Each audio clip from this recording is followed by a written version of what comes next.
আসসালামু আলাইকুম। আশা করি আপনারা সবাই ভালো আছেন। তো ভিডিও টাইটেল দেখে ইতিমধ্যেই আপনি বুঝে গিয়েছেন যে ভিডিওতে আজকে আমি কী নিয়ে আলোচনা করব। ধারাবাহিকভাবে আপনাদের সাইকোলজিটাকে ক্লিয়ার করার জন্য বিভিন্ন টপিক নিয়ে আমি আপনাদের সঙ্গে কথা বলছি প্রতিটা সপ্তাহে। তো আজকের ভিডিওর মূল কনসেপ্ট হচ্ছে এই যে মার্কেট বাড়তেছে, আমাদের অনেকেরই একটা অভিযোগ যে মার্কেট তো আসলে একটা বড় র্যালি দিয়ে ফেললো। যদিও এটা অনেক বড় র্যালি না, কিন্তু আপনি যদি গত 4 বছরের তুলনায় হিসেব করেন তাহলে এইটা কিন্তু ম্যাক্সিমাম র্যালির সমতুল্য। অর্থাৎ গত কয়েক বছর ধরে মার্কেট যে একটা বাজে সিচুয়েশনের মধ্যে দিয়ে যাচ্ছে, সেই হিসেবে তুলনা করলে এটা কিন্তু অনেকটা বড় একটা সুযোগ গেল। প্রবলেম হচ্ছে এই বড় সুযোগের মধ্যেও আমাদের সবার কি আসলে একই রকম প্রফিট হয়েছে? অনেকের প্রফিট হয় নাই। তার মূল এবং অন্যতম কারণ হচ্ছে আগে থেকে ফ্লোর প্রাইজের ওপরে হাই রেটে প্রাইজে স্টক কেনা ছিল, যেই কারণে আপনারা হয়তোবা সুইচ করতে পারেন নাই। এটাকেও আমি কোনো ভ্যালিড রিজন হিসেবে দেখি না। এটার সলিউশন কি হতে পারে সেটা গত ভিডিওতে আমি আপনাদেরকে ক্লিয়ার করার চেষ্টা করেছি। তবুও আমি ধরে নিচ্ছি যে ওই ক্যাটাগরির আন্ডারে যারা পড়েন, যাদের ফান্ড ব্লক, তাদের কথা না হয় বাদ দিলাম যে তারা আসলে সাহস করে সুইচটা করতে পারেন নাই, সেই কারণে হয় নাই। বাট যাদের হাতে ফান্ড ছিল বা আছে, তারাও আসলে স্টক ম্যাচ করাতে পারছেন না যে কোনগুলো বাড়বে সেগুলো কিনতেছেন না, যেটা কিনতেছেন সেটা বাড়ে না। বা আপনার কথা হচ্ছে মার্কেটে 100 পয়েন্ট সূচক বেড়ে গেল, বাট আলটিমেটলি পোর্টফোলিওতে লস। কথাটা কেন বললাম? গত বৃহস্পতিবারের মার্কেট যদি কেউ খেয়াল করেন তাহলে দেখবেন মার্কেটে আমার বিশ্বাস বেশিরভাগ মানুষের পোর্টফোলিওতে ওই দিন আগের দিনের চাইতে ভ্যালুয়েশন কমেছে। কথার মানে হচ্ছে লাভে থাকলে লাভ কমছে, অথবা সে কিছুটা লস দেখতে পেয়েছে। যদিও মার্কেট 100 পয়েন্ট প্লাস। কারণ কি, এককভাবে ব্যাংক সেক্টরের একটা দাপট ছিল। সো আলটিমেটলি ব্যাংক সেক্টর যখন বাড়ে, অন্যান্য ছোটোখাটো শেয়ার সেগুলো স্বাভাবিকভাবেই ওই দিন বাড়তে পারে না, উল্টা প্রাইস কমছে। তো এই যে চ্যালেঞ্জগুলা, যে আলটিমেটলি মার্কেট বাড়তেছে কিন্তু যদি আমার পোর্টফোলিওতে গেইন না হয়, আমার প্রফিট না বাড়ে, তাহলে আমার লাভ কী? তো এইভাবেই যদি মার্কেট বাড়ে এবং এইভাবে মার্কেট বাড়তে বাড়তে যদি 7,000 পয়েন্টে যায় এবং দিন শেষে দেখা গেল আমার লস রিকভারি করাই এখনও পর্যন্ত শেষ হলো না, তাহলে ওই মার্কেট দিয়ে আমাদের লাভ কী? এটা হচ্ছে আমাদের মূল অভিযোগের কেন্দ্রবিন্দু। তো আজকে আমি আমার এই ভিডিওটাতে আপনাদেরকে ক্লিয়ার করার চেষ্টা করব এই যে আমরা অভিযোগটা দিচ্ছি, এই অভিযোগটা দেওয়ার ব্যাকএন্ডের কারণগুলো কি, এবং কোন কারণগুলোর প্রতি ফোকাস হইতে পারলে, ওই কারণগুলোকে সমাধান করতে পারলে আমাদের এই প্রবলেমগুলো আসলে আলটিমেটলি সলভ হয়ে যাবে। এই হচ্ছে আমার মূল উদ্দেশ্য। সো আমি এখন বাড়তি কথা না বলে মূল ফোকাস পয়েন্টগুলোতে যাচ্ছি। কথাগুলো থিওরিটিক্যাল হতে পারে, কিছু কিছু জিনিস আপনার মনে হইতে পারে যে এগুলো লেখা দেখতেছি, এগুলো তো বুঝি, বাট বিলিভ মি, আমি আপনাকে যেই মেসেজগুলো দিব এবং যেই উদাহরণগুলো দিয়ে আপনাদেরকে কানেক্ট করে দেওয়ার চেষ্টা করব ডটগুলোকে, সেটা আপনি জানতেন না। যদি জানতেন তাহলে আপনার আজকে এই সিচুয়েশন হতো না, I promise you. So wait করেন, আমি আপনাকে প্রত্যেকটা পয়েন্টের ডটগুলোকে কানেক্ট করে দিচ্ছি। আপনি একটু বোঝার চেষ্টা করেন যে আপনার সাথে ঠিক এই ঘটনাগুলোই হচ্ছে কি না। যদি হয় তাহলে এই ভিডিও থেকে আপনি তার সমাধান পেতে পারেন। প্রথম পয়েন্ট আমি যেটা আপনাকে বলতে চাই সেটা হচ্ছে, মার্কেটে আসলে যা হয় সেইটাকে ফলো করার চাইতে আমরা আগে থেকেই একটা জিনিসকে বিশ্বাস করা বা আগে থেকেই একটা জিনিসকে ধরে নেওয়াকে বেশি পছন্দ করি। রিয়েলিস্টিক কিছু উদাহরণ দেই। আমার কথাই ধরেন, মানুষের কথা বাদ দিলাম। তো আমার কাছে আপনাদের এক্সপেকটেশন হচ্ছে আগামী সপ্তাহে কোন স্টকগুলো ভালো হইতে পারে, পারলে একটু সেগুলোর ধারণা দেন। আপনাদের চাওয়া হচ্ছে ইন্ডেক্স কত দূর পর্যন্ত বা কত পয়েন্ট পর্যন্ত উঠতে পারে সেই বিষয়ে কিছু ধারণা দেন। আবার যদি লাল হওয়া শুরু করে তখন আপনাদের প্রশ্ন হচ্ছে কত পয়েন্ট পর্যন্ত নিচে নামতে পারে, কোথা থেকে রিভার্সাল হতে পারে সেই বিষয়ে মন্তব্য করেন। এগুলো হচ্ছে আমাদের সবার চাওয়া। আমি কিন্তু মিথ্যা বা বানিয়ে কিছু বলছি না। বাট প্রবলেম হচ্ছে যেইটা ঘটতেছে তখন সেইটাকেই আমরা বিশ্বাস করার চেষ্টা করি না। ফর এক্সাম্পল ধরেন এইটা একটা ট্রেন্ড লাইন, এইটার ভিতর দিয়ে কোনো একটা স্টক আপ ডাউন করে করে স্টকটার প্রাইস বাড়তেছে। এখন এইখানে থাকাকালীন সময় আপনার প্রশ্ন হচ্ছে এই স্টকটা এইখানে গেলে সেল দিব, নাকি এই স্টকটা এইখানে গেলে সেল দিব, নাকি এই স্টকটা এইখানে গেলে সেল দিব। কিন্তু ভুল যেটা সেটা হচ্ছে এইটা তো আমার stop loss point, swing low, trend লাইনের বটম। কোনো কারণে যদি এটার নিচে চলে আসে তখন আবার আমরা উল্টা জিজ্ঞাসা করা শুরু করি, ভাই স্টপ লস কি দেওয়া লাগবে, এটি কি অ্যাভারেজ করে পরে বেরোয়া সম্ভব, আমি তো অনেক বড় কোয়ান্টিটিতে কিনে ফেলেছিলাম, আমি স্টপ লস দিতে পারছি না বা দিতে মন চাচ্ছে না, কি করা যায়? তাহলে খেয়াল করেন, আমরা যেই জিনিসটা ঘটে নাই সেইটা নিয়ে অনেক বেশি কনসার্ন, অনেক বেশি আবেগ আপ্লুত এবং জানতে চাই যে কি ঘটতে পারে। কিন্তু যেই জিনিসটা ঘটে গেছে সেই জিনিসটার ব্যাপারে যে অ্যাকশনটা আমাদের নেওয়া উচিত সেই অ্যাকশনটা নেওয়ার ব্যাপারে আমরা অনেকটাই উদাসীন, কিংবা সাইকোলজিক্যাল ইমোশনাল কারণে আমরা সেটা নিতে পারি না। এই জিনিসটার একটা ব্যাকএন্ড যদি আমি আপনাদেরকে আরেকটা উল্টাভাবে দেখাই, ধরেন এটা মার্কেট, মানে এটা ধরেন আমাদের ইন্ডেক্স, কথার কথা। তো ইন্ডেক্স এইভাবে করে আপ ডাউন করে উপরের দিকে উঠতেছে। এখন সবারই প্রশ্ন, এই যে নিচে নামতেছে কত দূর পর্যন্ত নিচে নামবে, কিংবা ওপরে ওঠার সময় কত দূর পর্যন্ত উপরে উঠবে। কিন্তু যদি এই ট্রেন্ড লাইন ব্রেক করে নিচে নেমে যায়, আমাদের যে ট্রেডিং রুল, আমরা আপনাদেরকে ট্রেইলিং স্টপ লসের ভিডিওতে পুরো জিনিসটা ক্লিয়ার করছি যে এইখানে যদি ট্রেন্ড লাইনের বাইরে কোনো ক্যান্ডেল চলে আসে, আমরা সেই ক্যান্ডেলের নিচে একটা দাগ দিয়ে ওয়েট করব। পরবর্তীতে ওই ক্যান্ডেলের নিচে আরেকটা লাল কালারের ক্যান্ডেল ক্লোজিং দিলে আমরা ধরে নিব এই আপ ট্রেন্ডটা সমাপ্ত হয়েছে, ওইখানে আমরা এক্সিট করব। বাট সেইটা আমাদের করতে ভালো লাগে না। আমরা চাই আগে থেকে জানতে যে কবে এই লেভেলটা ব্রেকডাউন করবে। এই লেভেলটা মানে কি, সবার আগে আমি এক্সিট করতে চাই। আর টার্গেটটা জানতে চাই কেন, সবচেয়ে বেশি প্রফিট আমি নিতে চাই। দুইটার একটাও রিয়েলিস্টিক না এবং প্র্যাকটিক্যালি এটা পসিবলও না। এখন এইটার একটা জলজ্যান্ত উদাহরণ যেটার কারণে আপনারা প্রফিট করতে পারেন নাই, সেটা হচ্ছে মার্কেটে যখন এই আপট্রেন্ডটা ক্রিয়েট হইল, যতক্ষণ পর্যন্ত এই আপট্রেন্ডটা চলতেছিল এবং এই আপট্রেন্ডটা ব্রেকআউট দেয় নাই, আচ্ছা এইটা দিয়ে দেখাবো না তাহলে কনফিউজিং লাগবে, যতক্ষণ পর্যন্ত এই আপট্রেন্ডটা এই লেভেলের নিচে ছিল এবং এই লেভেলের নিচে থাকাকালীন ভলিউম এই পর্যন্ত ছিল, তখন পর্যন্ত আমিও আপনাদের কাউকে বলি নাই যে মার্কেট আসলে অনেক উপরের দিকে যাবে বা কিছু একটা হয়ে যাবে, বলি নাই, ট্রুলি স্পিকিং।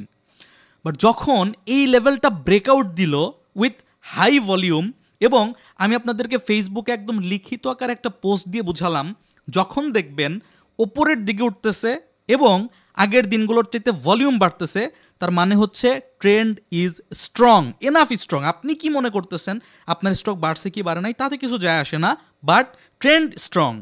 যখন আপনি দেখবেন ওপরের দিকে উঠতেছে কিন্তু ভলিউম কমতেছে, তখন আপনাকে বুঝতে হবে ট্রেন্ড দুর্বল হয়ে যাচ্ছে, এখন নিচের দিকে আস্তে আস্তে আসতে পারে। আরেকটা পয়েন্ট ছিল সবচেয়ে ইম্পর্টেন্ট, যেটা যদি কোথাও দেখেন রেড কালারের ক্যান্ডেল জেনারেট হয়েছে রেজিস্ট্যান্স লেভেলে, প্লাস ওইটার ভলিউম সবচেয়ে বেশি প্রিভিয়াস দিনগুলোর তুলনায়, তাহলে আপনাকে সতর্ক হয়ে যেতে হবে, তাহলে আপনাকে সেল মোডে যেতে হবে, তাহলে আপনাকে ক্যাশ বুক করার চিন্তা ভাবনা করতে হবে। তা আপনি আমাকে বলেন তো, এই জায়গা থেকে এই পর্যন্ত কোনো জায়গায় কি এমন কোনো সিচুয়েশন ক্রিয়েট হয়েছে যেখানে আসলে আলটিমেটলি লাল কালারের ক্যান্ডেল হয়েছে রেজিস্ট্যান্স লেভেলে এবং ভলিউম ছিল সর্বোচ্চ পরিমাণ? এইটা একটা সর্বোচ্চ ভলিউম, সবুজ কালারের ক্যান্ডেল, এইটা একটা সর্বোচ্চ ভলিউম, সবুজ কালারের ক্যান্ডেল, প্রত্যেকটা লাল ক্যান্ডেলের সময় ভলিউম আস্তে আস্তে নিচের দিকে নামছে।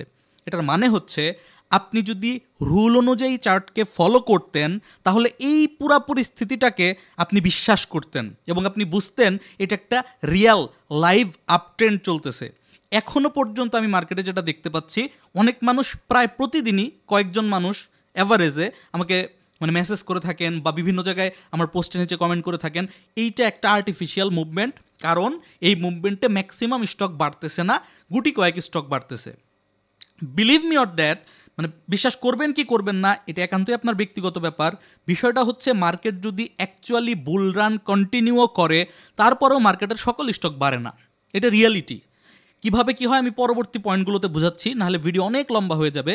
বাট মূল পয়েন্টটা হচ্ছে আপনাকে প্রথমে বিশ্বাস করতে হবে যে আসলে মার্কেটে কি চলছে, এবং সেইটা বিশ্বাস করার উপায় হচ্ছে মার্কেটে কি ট্রেন্ড চলতেছে, তার ক্যান্ডেলের পজিশন কোথায়, ভলিউমের পরিমাণ কি। শুধুমাত্র এই বেসিকটুকু যদি আপনি জানেন, তাহলে আপনি বিশ্বাস করবেন যে মার্কেটে আসলে একটা আপ ট্রেন্ড চলতেছে। অর্থাৎ এখানে আমি ট্রেডিং অপশন খুঁজতে পারি। অনেকেই এখনও পর্যন্ত ভয়ের মধ্যে আছে মার্কেট যে কোনো সময় পড়ে যাইতে পারে, কারণ হচ্ছে এটা একটা artificial movement, which is absolutely রং। কারণ এই ক্যান্ডেলের পজিশন, ক্যান্ডেলের ভ্যালুয়েশন, যেগুলো আপনি দেখতে পাচ্ছেন, এগুলোকে ম্যানিপুলেট করা যায়। There is a single indicator in the world না, ট্রেডিং সিস্টেমের ভিতরে যেটাকে কোনোভাবেই ম্যানিপুলেট করা যায় না, সেটা হচ্ছে ভলিউম। কারণ ভলিউম জেনারেট হয় একটা বাই এবং একটা সেল এক্সিকিউট হইলে। সো যতক্ষণ পর্যন্ত সেইটা এক্সিকিউট না হবে, ততক্ষণ পর্যন্ত ভলিউম জেনারেট করার কোনো ক্ষমতা পৃথিবীতে কারো নাই। সো আপনি যদি ভলিউমকেও অ্যাভয়েড করে মনে মনে ধরে নেন আর্টিফিশিয়াল বা কিছু একটা, শুধুমাত্র আপনি একাই প্রতারিত হবেন, একাই ঠকবেন, আলটিমেটলি কারো কিছু ঘটবে না। সো এই পয়েন্টের মূল ফোকাস পয়েন্ট ছিল আগে থেকেই কোন পর্যন্ত যেতে পারে বা নিচের দিকে কোন পর্যন্ত নামতে পারে বা কবে থেকে কি হইতে পারে, এই জিনিস খেয়াল করা বাদ দিয়ে রুল এবং পলিসি অনুযায়ী আপনি একদিন পিছনে থেকে স্টকটাকে বা মার্কেটটাকে ফলো করতে থাকেন। মার্কেট যেইখানে ডাউন ট্রেন্ডের সিগন্যাল দিবে তারপর আপনি বলবেন যে হ্যাঁ মার্কেট ডাউন ট্রেন্ডের সিগন্যাল দিছে, এই কারণে আমি এক্সিট করছি। কারণ মার্কেট আপনাকে ডাউন ট্রেন্ডের সিগন্যাল এখনও পর্যন্ত নট আ সিঙ্গেল ডে, একদিনের জন্য দেয় নাই। আমি গতদিন আপনাদেরকে একটা ট্রেন্ড লাইন দিয়ে দেখিয়েছিলাম এবং জানতে চেয়েছিলাম যে এইবার এটা কি নিচের দিকে নামবে ব্রেকডাউন করে নাকি ওইখান থেকে উপরের দিকে উঠে যেতে পারে। হ্যাঁ, কয়েকজন বলছিলেন যে এটা একটা রিটেস্ট, নিচে নামতে পারে, অ্যাগ্রি। আমিও কিন্তু ওইভাবেই ফলো করতেছিলাম। আমি আপনাকে এইখানে দেখিয়ে দিচ্ছি যাতে পরবর্তীতে আপনি নিজে ইজিলি এইটাকে ফলো করতে পারেন। ধরেন এইটা হচ্ছে একটা ট্রেন্ড লাইন, রাইট? এইটা একটা ট্রেন্ড লাইন। যখন এটা ব্রেকডাউন করছে তখন আপনার কিংবা আমার যদি মনে হয় মার্কেট এখন কারেকশানে যাইতে পারে, এটা 100% রাইট। কেউ কোনো অ্যানালিস্ট বা কেউ কোনো লজিকে যদি আপনাকে বোঝানোর চেষ্টা করে তুমি এইখানে ভয় পেও না, তুমি মনে করো না এটা নিচে নামতে পারে, কেন মনে করতেছো, দ্যাট ইজ রেডিকুলাস। এগুলো বিশ্বাস করার, কানে দেওয়ার কোনো প্রয়োজন নাই। যখন আপনি দেখবেন এটা নিচে নামতেছে, নিচে নেমে ক্লোজিং দিছে, ক্লোজিং দেওয়ার পর আপনার দায়িত্ব হচ্ছে ওই দিনের ক্লোজিং পয়েন্টের নিচে একটা দাগ দিয়ে রাখা। আমি শিখাইছি আপনাদের ট্রেইলিং স্টপ লসের ক্লাসে। পরবর্তীতে এইটা যদি রিটেস্ট হইতো, বোঝার চেষ্টা করেন, এইটা যদি নিচে এসে রিটেস্ট হইতো তাহলে পরের দিন এইভাবে পড়ে যেত। যদি পড়ে যেত এই লেভেলটা ব্রেক করার সাথে সাথে পজিশন কাট। পজিশন কাট মানে সকল স্টকের না, ইন্ডেক্সের সাথে সাথে যে স্টকগুলো আপনার পোর্টফোলিওতে বেড়েছে সেই স্টকগুলোর শুধুমাত্র প্রফিট লক করার সময় আসতো। যদি এখান থেকে আবার সে চ্যানেলে ঢুকে যায়, সমস্যা কি? এখন যেটা হয়েছে, এখন তার চ্যানেলটা একটু বড় হয়েছে, এইখান থেকে এইখানে কানেক্টেড হয়েছে, একটু আগে এই পর্যন্ত ছিল, এখন চ্যানেলটা এক্সটেন্ডেড হয়েছে, এখন তো ব্রেকডাউন হয় নাই। তাহলে প্রবলেমটা হচ্ছে এইটা যে আমি আপনাদেরকে দেখিয়ে দিচ্ছি যে কিসের মাধ্যমে আমরা মার্কেটকে ফলো করব, সেটা ব্রেকডাউন হইলো নাকি ব্রেকআউট হইলো সেইটা ফলো না করে আপনি জানতে চান আগে থেকেই যে কোথায় কি হবে সেটা আগে থেকে বলে দেন, যেটা পৃথিবীতে প্র্যাকটিক্যাল না, কোনোভাবেই সম্ভব না। সেকেন্ড, সোশ্যাল মিডিয়াতে গিয়ে আমরা স্টকের পজিশন, স্টক কোনটা কেনা যায় এইটা খুঁজি, চার্টে খুঁজি না। বিলিভ মি, আমিও সোশ্যাল মিডিয়াতে আসি। আমি সোশ্যাল মিডিয়া নিয়ে শুধু বদনাম করে তো লাভ নাই। আমি নিজেও একজন অ্যাডমিন, আমি নিজেও ইউটিউবে ভিডিও বানাই, আমি নিজেও ফেসবুকে পোস্ট লিখি, স্টক মার্কেট নিয়ে কথা বলি। এখন বিষয়টা হচ্ছে কি, মার্কেটে অনেকেই আছেন, অনেকেই থাকবেন, পরবর্তী প্রজন্মেও অনেকে থাকবেন, অতীতেও অনেকে ছিলেন। এখন এখান থেকে কোন ডেটাগুলো আপনাকে কিভাবে গাইড করতেছে, কোন ডেটাগুলোর মাধ্যমে আপনার আসলে বেনিফিট হচ্ছে, কোনগুলোর মাধ্যমে আপনি আসলে ঝুঁকিতে পড়ে যাচ্ছেন, এই জিনিসটা জাস্টিফাই করা, এই জিনিসটা ভ্যালিডেট করার দায়িত্ব একান্তই আপনার। এইটা আপনাকে কেউ করে দিতে পারবে না। এখন আমি এসে যদি 10টা অ্যাডমিনের নাম নিয়ে বলি তারা ভালো না, তাদের ফলো করেন না, এটা কমপ্লিটলি ইলজিক্যাল কথাবার্তা হবে। কারণ যদি তারা আপনাদেরকে কোনো প্রপার মেসেজ দেয়, যদি সেই মেসেজের মাধ্যমে আপনার কোনো উপকার হয়, আপনি ফলো করেন, সে যেই হোক না কেন, তাতে তো কোনো সমস্যা নাই। সো এই জায়গাটাতে আমাদের দোষ, মানে আপনাদের দোষ, সেটা হচ্ছে আপনারা সোশ্যাল মিডিয়াতে গিয়ে, ইভেন আমার ইনবক্সেও আমি যতই আপনাদের টেকনিক শিখাই, যতই আপনাদের বোঝাই কোন জিনিসটা বাদ দিতে হবে, কোন জিনিসটা করতে হবে, আলটিমেটলি আপনার উদ্দেশ্য হচ্ছে ওখানে একটা চার্ট দিয়ে দেন অথবা ওইখানে একটা স্টক দিয়ে দেন। ডে ইন ডে আমি যখন চার্ট বাই স্টক দিয়েও দিই, আলটিমেটলি কি সবাই প্রফিট করতে পারেন? হুইচ ইজ মানে কখনোই পসিবল না। তো এনিওয়ে, মূল মেসেজ হচ্ছে সোশ্যাল মিডিয়া থেকে যত পারেন দূরে থাকেন। আর আমি যেটা চেষ্টা করি, যেই স্টকটা নিয়ে ওই মুহূর্তে সোশ্যাল মিডিয়ায় খুব বেশি আওয়াজ, খুব বেশি কথা হচ্ছে ম্যাক্সিমাম গ্রুপে, ওই স্টকটা ভুলেও যাতে বাই না করি, এটা থাকে আমার primary concern. That is clear. এরপরে স্রোতে গা ভাসানো, যেটা আমাদের সবচাইতে বড় বদ অভ্যাস এবং এটা আমরা সবসময়ই করি।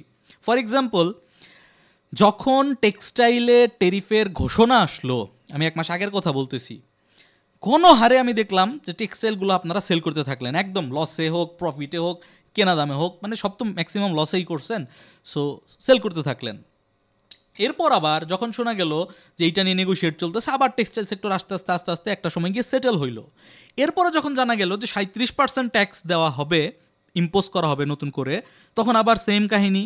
আবার আজকে যখন এই 20% টেরিফটা ফাইনালাইজ হয়েছে, এটা হওয়ার আগেই কিন্তু গত সপ্তাহের কথা বলতেছি, গত সপ্তাহেই মার্কেট জুড়ে একটা ব্যাপক প্রচারণা, বিজ্ঞাপন যে টেক্সটাইল সেক্টর বুম হবে, এইটা হবে, সেটা হবে। এখন টেক্সটাইল সেক্টর এখন বুম হবে নাকি হবে না সেটা একটা ডিফারেন্ট ডিসকাশন, প্রয়োজনে সেটা নিয়ে ডিফারেন্ট ভিডিওতে কথা বলবো। বাট মূল কথা হচ্ছে, আমি যেটা দেখতে পাচ্ছি, আমরা অপরিবর্তিত অবস্থায় আছি। কেন অপরিবর্তিত অবস্থায় আছি?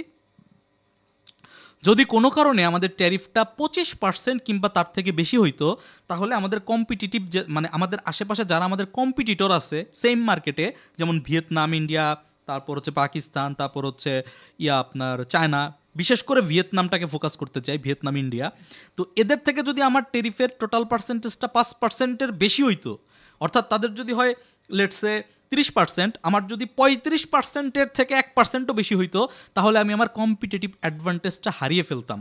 এখন যেটা হয়েছে, আমি আসলে মানে নট লুজার নট উইনার, অপরিবর্তিত অবস্থায় আছি। কারণ আমি যদি ট্যারিফের চার্টটা দেখি, আমি ওগুলো আলাদা ভিডিও করব, অনেক বড় হয়ে যাবে কনসেপ্টটা, বাট মূল বিষয়টা হচ্ছে আপনি একটা কিছু দেখলেন, একটা কিছু শুনলেন, সেটা শোনার সাথে সাথে গা ভাসানোর দরকার নেই। আপনি চার্টে খেয়াল করেন, যেই স্টকটা আপনাকে চার্টে সিগন্যাল দিচ্ছে সেই স্টকটা আপনি হোল্ড করেন, বাই করেন, কোনো অসুবিধা নাই। আমি টেক্সটাইলের বিরুদ্ধে কিছুই বলতেছি না, আমি নিজে টেক্সটাইল হোল্ড করতেছি। আমি আজকের ভিডিওতে আপনাদেরকে টেক্সটাইলের স্টকও দেখাবো, আমি এমন স্টকও দেখাবো যেটা আগামীতে টেক্সটাইল নিয়ে কেনা যায়, আমি এমন স্টকও দেখাবো যেটা আমরা হোল্ড করতেছি, একটু ওয়েট করেন। বাট আমি আপনাকে বোঝাচ্ছি, স্রোতে গা ভাসানো যাবে না। আপনি স্রোতে না গা ভাসাইলে আপনার কি বেনিফিট হইতো, আমি আপনাকে সেইটা এখন একটু রিয়াল এক্সাম্পল দিয়ে বোঝাই। লেটস সে, ধরেন আপনি টেক্সটাইল সেক্টর নিয়ে খুব আগ্রহী ছিলেন, টেক্সটাইল সেক্টরের চার্ট আপনি মানে স্টক আপনি কিনতে চাচ্ছিলেন গত সপ্তাহে, আমি গত সপ্তাহের কথা বলতেছি, এই জায়গাটা ছিল গত সপ্তাহ, এই যেখানে কিন্তু বেড়েছে, আমাদের এক্সাইটমেন্টের কারণেই কিন্তু বেড়েছে, খুবই ভালো কথা। এখন খেয়াল করেন, আমি যদি সিম্পল দেখাই, সিম্পলি কোনো অ্যাডভান্স অ্যানালিসিস না এনে, কোনো কনসেপ্ট এখানে না এনে, তাহলে এখানে দেখা যাচ্ছে যে এটা একটা ডাবল বটম তৈরি করছে প্রায়, এবং ডাবল বটম তৈরি করে যে ডব্লিউর পেড, যেটা নেকলাইন বলতে পারেন বা যাই বলেন আপনার ইচ্ছা, তো এই লেভেলে এসে সে আসলে রেজিস্ট হয়েছে, রেজিস্ট্যান্স ফেস করেছে। এই লেভেলটা ব্রেকআউট যে গত সপ্তাহেই হবে না, এটা কেন বুঝতে পারছি আমি আপনাকে সেটাও দেখিয়ে দিচ্ছি। খুব সিম্পলভাবে আপনি বুঝতে পারতেন যদি আপনি একটু চোখ কান খোলা রাখতেন। সেটা হচ্ছে, এইখানে যদি আপনি ফলো করেন, তাহলে লাস্ট সুইংয়ের সময় যে ভলিউম লেভেল ছিল, সেই ভলিউম লেভেলের ধারে কাছেও আমরা এখনো পর্যন্ত যাইতে পারি নাই। তার মানে এইখানে ম্যাক্সিমাম যে ভলিউম জেনারেট হচ্ছে, এখানে রিটেইলারের ভলিউমের সংখ্যা বেশি। অবশ্যই ইনস্টিটিউশনাল ভলিউম আছে, বাট ইনস্টিটিউশনাল অ্যাগ্রেসিভ ভলিউম যেটা, ইনস্টিটিউশনাল অ্যাগ্রেসিভ ভলিউম, আমি হাইলি অ্যাগ্রেসিভ ভলিউমের কথা বলছি না, অন্তত পক্ষে এই ভলিউমটা, এই যে উঠলাম, এই যে এই ভলিউমটা, এই ভলিউমটা কিন্তু আমরা পাই নাই। এই ভলিউমটা পাইতে গেলে আমাদের এরকম হইতে হবে। হ্যাঁ, আমি এক্সপেক্ট করতেছি যে আগামীতে, অর্থাৎ এই আগস্ট মাসে আমরা এরকম কোনো একটা ভলিউম হয়তো পেতে পারি, সেটা ডিফারেন্ট কল। বাট আমি যেটা বোঝাতে চাচ্ছি সেটা হচ্ছে, রেজিস্ট্যান্স লেভেলে এসে বসে আছি, আমাদের এখন দেখতে হবে ব্রেকআউট হয় কি হয় না। সেটা না করে আমরা চিন্তা করতেছি যে এটা ব্রেকআউট হয়েই যাবে কনফার্ম, আমরা এইখানে মুভমেন্ট শুরু করে দিছি, আমরা ভাবতেছি টেক্সটাইলের সকল স্টক বাড়বে। হ্যাঁ, আগামী সপ্তাহে যদি এটা ব্রেকআউট করে, এইখানে রিটেস্টে আপনারা দ্বিতীয়বার আবার এন্ট্রির সুযোগ পাবেন। যারা মনে করতেছেন যে টেক্সটাইল কিনতে পারি নাই বিধায় টেক্সটাইল সেক্টর কালকে থেকে শুধু বাড়তেই থাকবে, আমি আর কিনতে পারবো না, আমার আসলে কিছু বলার নাই। মার্কেট এইভাবে বাড়ে না, মার্কেট সুইং ক্রিয়েট করে করে বাড়ে। আপনাকে সুইংলোতে, প্রতি সুইংলোতে আপনি পজিশন নিতে পারবেন, এটাই রিয়ালিটি, এটাই রিয়েলিস্টিক সিচুয়েশন। এখন এটার পক্ষান্তরে যেটা ঘটছে, আপনারা যদি একটু ব্যাংক সেক্টরের দিকে তাকান, তাহলে দেখবেন যে ব্যাংক সেক্টর একটা kind of inverted head and shoulder করে এখানে ব্রেকআউট করছে। আপনি এই লম্বা জায়গাটা দেখেন, এটা ছিল ব্যাংক সেক্টরের প্রথম রেজিস্ট্যান্স। আমি যদি সব উঠিয়ে ফেলি, সব কিছু উঠিয়ে ফেলি, তাহলে আপনি দেখতে পারবেন ব্যাংক সেক্টর যখন উপরে ওঠা শুরু করছে, তখন কিন্তু এই রেজিস্ট্যান্সে ঠিকই সে বাধাপ্রাপ্ত হয়েছে, এবং বাধাপ্রাপ্ত হওয়ার পর তাকে এইখানে প্রায় 2-3 সপ্তাহ সময় ক্ষেপণ করতে হয়েছে, হুইচ ইজ ভেরি লজিক্যাল। প্রত্যেকটা স্টকের ক্ষেত্রে, প্রত্যেকটা সেক্টরের ক্ষেত্রে একই ঘটনা ঘটে। এরপরে যখন ব্যাংক সেক্টরটা ব্রেকআউট করছে, গত সপ্তাহের কথা বলছি, মানে ব্যাংক সেক্টর ব্রেকআউট হওয়ার পরের কথা বলতেছি, তখন আমরা খুব ক্লিয়ারলি বুঝতে পারতেছি যে ব্যাংক সেক্টর এখানে একটা মুভমেন্ট দিতে পারে। কেন দিতে পারে সেটাও আমি আপনাকে আরেকটা চার্টের সাথে রিলেশন দেখিয়ে বুঝিয়ে দিচ্ছি। বাট এই যে টাইমটা, এই টাইমটাতে এই লাল ক্যান্ডেলের সময় আমরা আসলে ব্যাংক সেক্টরে পজিশন নেওয়ার কথা ভাবতেছিলাম, এবং গত 2 দিনে, মানে গত সপ্তাহের লাস্ট 3 ডে, এইখানে কিন্তু ব্যাংক সেক্টর আমাদেরকে খুবই ছোট ছোট স্টকে জাস্ট 1 সপ্তাহের মধ্যে কোনোটায় 18%, কোনোটায় 25% পর্যন্ত প্রফিট দিয়ে দিছে। এবং সেগুলোর চার্ট এবং রিয়েল কোথায় আমরা মানে কী কারণে আসলে এন্ট্রি নিয়েছিলাম, কী কারণে ওই লেভেলগুলো কীভাবে মার্ক করা হয়েছিল, সেই চার্টগুলো আপনাদেরকে গতকালকে শেয়ার করা হয়েছে। সো এই জিনিসটা, এই মেসেজটার মূল উদ্দেশ্য হচ্ছে, স্রোতে না গা ভাসিয়ে আপনি সেক্টরের চার্টে ঢোকেন, সেক্টরের চার্টে ঢুকে দেখেন কোন সেক্টরটা এখন অ্যাকচুয়ালি কোন পজিশনে আছে। যদি আপনি সেই জিনিসটা আইডেন্টিফাই করতে পারেন, তাহলে চার্টই আপনাকে বলে দিবে যে এই সপ্তাহটা বা ওই সময়টাতে কোন সেক্টরে বা কোন স্টকগুলোতে আপনাকে মুভমেন্ট দিতে পারে, কোথায় আপনার পজিশন নেওয়া উচিত। আমি আপনাকে বলছি না 2 দিন পর পর একটা সেক্টর থেকে আরেকটা সেক্টরে সুইচ করেন, এই কথা বলছি না। বাট আমি আপনাকে বলছি কোন সপ্তাহে, কোন দিন সেটা বলি নাই, কোন সপ্তাহে কোন সেক্টরে কিছুটা মুভমেন্ট পাওয়া যেতে পারে সেটা বোঝার জন্য ওই সেক্টরের চার্টটাকে ফলো করে, নট সোশ্যাল মিডিয়ায় ওই সেক্টর নিয়ে কে কোন কথা বলতেছে। আমি আপনাকে আরও ক্লিয়ার করে একটা জিনিস বুঝাই, এইখানে আপনি একটু খেয়াল করেন। প্রথমত আপনাকে আমি ইন্ডেক্সে নিয়ে যাই। ভিডিওগুলো লং হয়ে যায় এটা আমি বুঝি, কিন্তু আসলে জিনিসগুলো এত ক্রিটিক্যাল, এগুলো টেকনিক্যাল অ্যানালিসিসের মতো ইজি ব্যাপার স্যাপার না। যদি আমি আপনাকে রিলেশন দিয়ে না বোঝাতে পারি তাহলে খুব ডিফিকাল্ট হয়ে যাবে। খেয়াল করেন, আমি 2টা ডেট মার্ক করব। একটা হচ্ছে এইখানে ধরেন এই যে রেজিস্ট্যান্স লেভেলটা, এই রেজিস্ট্যান্স লেভেলটা ব্রেকআউট হয়েছে 31শে জুলাই। কবে? 31শে জুলাই। আমি আপনাকে আচ্ছা শুধু মার্ক করি, একটা হচ্ছে 31শে জুলাই, আর এইখানে রেজিস্ট্যান্স ব্রেকআউট হয়েছিল আপনার 9 জুলাই। 9 জুলাই 31শে জুলাই। ব্যাংক সেক্টর একটু যাই, 9 জুলাই আর 31শে জুলাই। এইটা তো হচ্ছে 31শে জুলাই। 9 জুলাই কোথায় ছিল? 9 জুলাই এখানে ছিল। 9 জুলাই না, সরি, ডিএসসিএক্স, এইটার প্রিভিয়াস রেজিস্ট্যান্স কোথায় ব্রেক করলাম আমরা?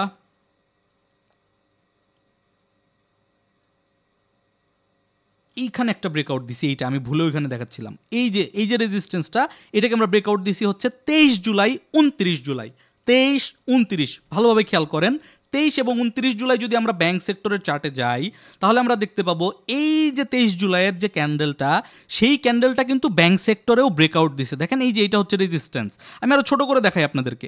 এই ধরেন এটা হচ্ছে রেজিস্ট্যান্স। এখন তো যে কেউ বুঝতে পারতেছেন যে এটা রেজিস্ট্যান্স লেভেলটা 23 জুলাই ব্রেকআউট করছে।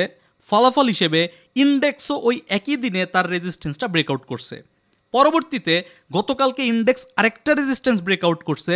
দেখেন এখানে ব্যাংক সেক্টর কিন্তু সেদিন অনেক বড় ভলিউম দিয়ে ব্যাংক সেক্টর ইন্ডেক্সকে ব্যাকআপ দিছে।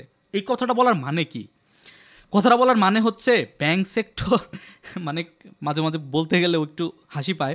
মূল বিষয়টা হচ্ছে যখন আপনি দেখবেন মার্কেটকে ওপরের দিকে উঠতে হচ্ছে নিচ থেকে উপরের দিকে, তার মানে হচ্ছে তার ফুয়েল বেশি প্রয়োজন। একটা গাড়ি যদি পাহাড়ের রাস্তায় নিচের থেকে আস্তে আস্তে উপরের দিকে উঠতে থাকে, তার কি এনার্জি বেশি প্রয়োজন হবে না? ফুয়েল কস্ট বেশি হবে না? আস্তে আস্তে নিচের দিকে নামার সময় কি বেশি হবে না? উপরের দিকে ওঠার সময় বেশি হবে। তাহলে যখন মার্কেট উপরের দিকে উঠতে চাইবে, এই লেভেল ব্রেকআউট করতে চাইবে, দেখেন এই লেভেল ব্রেকআউট করার সময় আগের দিন ভলিউম কত কম, পরের দিন দেখেন হঠাৎ করে কত বেড়ে গেছে। এরপরে ভলিউম গ্র্যাজুয়ালি কম, তারপরের দিন হঠাৎ করে বেড়ে গেছে।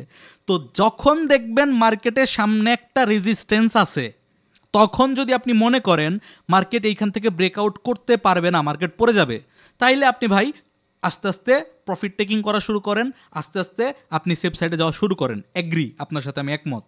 যদি আপনার মনে বিশ্বাস থাকে, ওই যে প্রথম পয়েন্ট বললাম যে বিলিভ করতে হবে আগে, যদি আপনার মধ্যে বিশ্বাস থাকে যে মার্কেট আপ ট্রেন্ডে আছে, রেজিস্ট্যান্সকে ব্রেকআউট করবে, তাহলে আপনাকে বুঝতে হবে যে এই ব্রেকআউট করতে গেলে ব্যাংক এবং বড় ফান্ডামেন্টাল শেয়ার, অর্থাৎ বেক্সিমকো ফার্মা, ব্যাটবিসি, রেনেটা, এটা সেটা যেগুলো আছে, জিপি, এই ধরনের স্টক এবং bank sector, specially bank sector, so এইগুলোর মাধ্যমেই ওই ব্রেকআউটটা হবে। এবং আমি যেটা মুখে বলতেছি যেটা হবে তা কিন্তু না।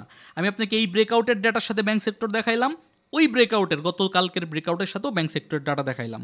সো এইটা ছিল মূল কারণ যে আমি বিশ্বাস করতেছিলাম মার্কেট হয়তো বা একটা ব্রেকআউট এখানে দিবে, কারণ আমার বিশ্বাস মার্কেটের যাত্রা এখনই শেষ হয় নাই, আরেকটা সুইং, এটা কত দূর পর্যন্ত যাবে সেটা ডিফারেন্ট ডিসকাশন, বাট আরেকটা সুইং আমরা এই রানিং মুভমেন্টের মধ্যেই পাবো। হ্যাঁ, এটাই শেষ সুইং, সেটা কমপ্লিটলি কনফার্ম, বাট এই সুইংটা আমরা পাবো।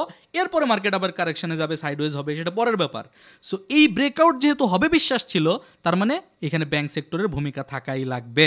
সেই কারণেই গত সপ্তাহে টেক্সটাইলে না নিয়ে ব্যাংক সেক্টরে আমরা পজিশন নিয়েছিলাম। এটা দিয়ে আপনার বেনিফিট কি? আমার গল্প শুনে আপনার লাভ কি? আমার গল্প শুনে আপনার লাভ হচ্ছে, পরের পয়েন্টগুলোতে গেলে বুঝবেন। সকল ট্রেডে আমরা একসাথে প্রফিট চাই। এর মানে হচ্ছে আপনার পোর্টফোলিওতে 4 থেকে 5টা স্টক আছে বিভিন্ন সেক্টরের, বাট ধরেন ব্যাংক সেক্টর বাড়তেছে, ইন্স্যুরেন্স সেক্টর বাড়তেছে, কিংবা টেক্সটাইল সেক্টর বাড়তেছে। আমাদের সবচেয়ে বড় ভুল যেটা হয়, আমরা ওই সপ্তাহে গিয়ে সবগুলো স্টক টেক্সটাইল কিনে বসে থাকি, সবগুলো স্টক ব্যাংক বা ইন্স্যুরেন্স কিনে বসে থাকি। ফলাফল যেটা হয়, পরের সপ্তাহে যদি কোনো কারণে আমরা প্রফিট টেক টাইমলি করতে না পারি, যেটা না করতে পারার পসিবিলিটি অবশ্যই আছে, সেই ক্ষেত্রে দেখা যায় যে আমাদের সবগুলো স্টকের দাম একই দিনে কমতেছে। এবং যখন আমরা দেখি আমাদের সবগুলো স্টকের দাম একই দিনে কমতেছে, তখন আমাদের মাথার মধ্যে, ব্রেনের মধ্যে সাইকোলজিক্যাল একটা প্রেশার ক্রিয়েট হয়, এবং ওই প্রেশারের কারণেই আমরা ভুল জায়গায় কম প্রফিটে এক্সিট করে ফেলি। একদম রিয়েল লাইফ আপনি খেয়াল করেন, এইটা ধরেন আপনার কি বলবো, এইটা ধরেন আপনার হচ্ছে পোর্টফোলিওর মধ্যে আপনার টোটাল 4টা শেয়ার আছে। একটা শেয়ার ইন্স্যুরেন্সের, ধরেন 4টা ইন্স্যুরেন্সের, কথার কথা। তো এই 4টা শেয়ারই গত সপ্তাহে বাড়ছে, আপনি তো খুব খুশি, 4টা শেয়ার ইন্স্যুরেন্সের বাড়ছে, ইন্স্যুরেন্স বাড়তেছিল দেখে আপনি এন্ট্রি নিছিলেন। পরের সপ্তাহে গিয়ে 4টাই একসাথে কমা শুরু করছে, অথচ এইখানে আপনি এন্ট্রি নিছিলেন, শেয়ারটা এই পর্যন্ত উঠছে, উঠে একটা সুইং তৈরি হচ্ছে কেবল। যখনই এই পর্যন্ত নামা শুরু করছে, আপনার এটা থেকে 2% নাই, এটা থেকে 3% নাই, এটা থেকে 3% নাই, এটা থেকে 4% নাই। যখনই আপনি এই ধরনের কোনো পরিস্থিতি দেখছেন, আপনার মনে হয়েছে যে এখন ক্র্যাশ হবে, এখন একদম ডাউনে চলে যাবে, তখন আপনি 4টা শেয়ার ধাপে ধাপে সেল করে ফেলছেন। এটা আপনার ভুল ছিল। যদি আপনার হাতে এইটা হয়তো ইন্স্যুরেন্স, এইটা হয়তো টেক্সটাইল, এইটা হয়তো ব্যাংক, এইটা হয়তো লোপেড, তাহলে দেখা যাইতো আপনার ব্যাংক বাড়ছে, আপনার লোপেড বাড়ছে, আপনার টেক্সটাইল কমছে, আপনার ইন্স্যুরেন্স কমছে। তখন আপনি দেখতেন যে আমার পোর্টফোলিওতে 2টা এই অবস্থায় ছিল, আবার বাড়তেছে, 2টা অলরেডি ছিল, বাড়তেছে, আর 2টা এই পর্যন্ত উঠে কমতেছে। তার মানে কি, এই 2টা আবার এই 2টার মতো পরিস্থিতি যখন তৈরি হবে তখন আবার ঘুরে বাড়বে। সো তখন সাইকোলজিক্যাল ইফেক্টটা কম হইতো। তখন আপনি পরিশুদ্ধভাবে চার্টে ঢুকে মাথা ঠান্ডা রেখে চার্ট দেখে সিদ্ধান্ত নিতে পারতেন যে না, এটা তো আসলে একটা সুইং ক্রিয়েট হইতেছে, এখানে আমার ভয় পাওয়ার কি আছে। যেটা একই সেক্টরের সবগুলো স্টক কেনার কারণে আপনি কখনোই কোনোভাবেই কন্ট্রোলে রাখতে পারবেন না। সো কখনোই সকল ট্রেডে একই সঙ্গে প্রফিট চাওয়া যাবে না। আপনাকে সেক্টরাল ডাইভার্সিফিকেশনের মাধ্যমেই 4টা স্টক যদি আপনি রাখেন, 4টা সেক্টরের স্টক রাখবেন। কোন 4টা সেক্টর? যেই 4টা সেক্টর এই মুহূর্তে ব্রেকআউট করছে, আমি নামও বলে দিই আপনাদেরকে। এই মুহূর্তে মার্কেটে ইন্স্যুরেন্স সেক্টর ব্রেকআউট করা অবস্থায় আছে, এই মুহূর্তে মার্কেটে লাইফ ইন্স্যুরেন্স সেক্টর ব্রেকআউট করা অবস্থায় আছে, তবে লাইফ ইন্স্যুরেন্সে কারেক্টিভ ফেজ চলতেছে। আবার বলছি, লাইফ ইন্স্যুরেন্সে ব্রেকআউটের পরবর্তী কারেক্টিভ ফেজ চলতেছে, পরবর্তীতে আবার উত্থান পাবেন। এরপরে ব্যাংক সেক্টর ব্রেকআউট করছে, এরপরে আপনার কি বললাম, ব্যাংক বললাম, ইন্স্যুরেন্স বললাম, লাইফ ইন্স্যুরেন্স বললাম, ফার্মাসিউটিক্যাল সেক্টর ভালো অবস্থানে আছে, এটা 200 মুভিং অ্যাভারেজ ব্রেক করে উপরে স্টেবল হওয়ার চেষ্টা করতেছে। সো এই যে সেক্টরগুলোর কথা বললাম, এই সেক্টরগুলো থেকে আপনি একটা একটা করে পিক করেন। লোপেড কোনো সেক্টর নাই, বাট লোপেড স্টকগুলো থেকে অনেকে বলতেছেন লোপেডের নাকি গেম শেষ, এটা ওইটা। দেখেন, লোপেড কিছু আছে, যেমন দেশ গার্মেন্টস, রহিম টেক্স, তারপর হচ্ছে রহিমা ফুড, জেমিনি, বা এরকম কিছু কিছু শেয়ার আছে যেগুলো ডাবল হয়ে গেছে এবং কতগুলো 70-80% বেড়ে গেছে। হ্যাঁ, এইগুলো আপনার জন্য এখন সেফ না, এগুলো যারা আমরা হোল্ড করতেছি আগে থেকে তাদের এখানে পজিশন কমানো বাড়ানো করার জায়গা। বাট আপনি এখনও পর্যন্ত তাকাইলে লোপেডে দেখবেন ওই যে সোনালী পেপার, সোনালী আঁশ, তারপর হচ্ছে সবগুলো নাম এই মুহূর্তে মাথায় নাই, বাট এরকম অনেক শেয়ার আছে যেগুলো এখনও পর্যন্ত বাড়ার অনেক স্পেস ক্যারি করতেছে। সো লোপেড খেলা শেষ হয়ে গেছে কখনোই এরকম না। লোপেডের মানে মূল গেইন, মানে গন্তব্য থেকে টার্গেটে পৌঁছানোর সময় হচ্ছে অক্টোবর মাস। এটা আমি কিসের ভিত্তিতে বলতেছি বললেও আবার বলবেন পাগলামি করতেছে, এটা আমার ব্যাক টেস্ট, সিম্পলি ব্যক্তিগত ব্যাক টেস্ট। ম্যাক্সিমাম ক্ষেত্রে আমি দেখতে পাইছি যে লোপেইডের পিক সিজন চলে হচ্ছে অক্টোবর মাসের দিকে। আপনি যদি জুন জুলাইয়ের দিক থেকে পজিশন নেওয়া শুরু করেন, অক্টোবর পর্যন্ত স্টকগুলোকে হোল্ড করেন, তাহলে ম্যাক্সিমাম স্টক, মানে লোপেইডের মধ্যে 20টা স্টক থাকলে তার মধ্যে 5-7টার উপরে স্টক আপনাকে অক্টোবর মাস পর্যন্ত রাখলে একটা বড় এবং ম্যাসিভ আকারে গেইন দিতে সক্ষম হয়। আপনি ব্যাক টেস্ট করে নেন, বাকি দায়িত্ব আপনার, আমি আপনাকে ডেটা দিয়ে দিলাম। তো এরপর হচ্ছে রিস্ট্রাকচারিং না করা, নিটিং না বোঝা। তো নিটিং তো আমি আপনাকে 5 মিনিটে বুঝাইতে পারবো না, বাট রিস্ট্রাকচারিং না করার মানে হচ্ছে, এটা ইন্স্যুরেন্স, খুব ভালো করে বুঝেন, এইটা ইন্স্যুরেন্স আই, এইটা হচ্ছে ব্যাংক বি, এইটা হচ্ছে কথার কথা টেক্সটাইল টি, এইটা হচ্ছে লোপেড। 4টা ক্যাটাগরির শেয়ার আপনার এখানে আছে।